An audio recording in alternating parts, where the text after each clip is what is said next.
মালিক, তুমি অনেক খারাপ মানুষ হয়ে গেছো। তোমার আমার উপর হিংসা হয়, তাই দেখে দেখে আমার দুইটা আগে ফেটে দিলা। মালিক, তুমি কিন্তু কাজটা ঠিক করলে না। আমি তোমাকে অভিশাপ দিলাম, দেখবা তোমার একটা খুলে পড়ে থাকবে। মালিক, তুমি তো বাথরুমের রহস্য সবার সামনে এখানে ফাঁস করে দিলা।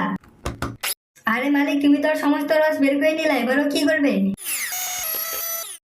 মালিক, তুমি তোমার বইয়ের রাগ আমাদের উপর দেখাচ্ছ কেন গো আজকে? আরে লুচ্চা মালিক, তুমি কি আমাকে তোমার গার্লফ্রেন্ড পাইছো যে এত জোরে টিপ দাও?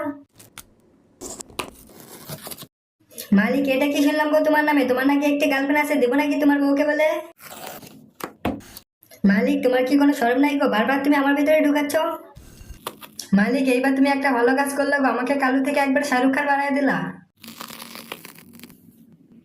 মালিক, তোমার এত মেকআপ করে চলে গেল, এখন তো আমাকে কালো কুত্তার মতো দেখতে লাগছে। বন্ধুরা, তাড়াতাড়ি আমার চ্যানেলটা সাবস্ক্রাইব করে ভিডিওতে একটি লাইক করে দাও। আমার মালিক তোমাদের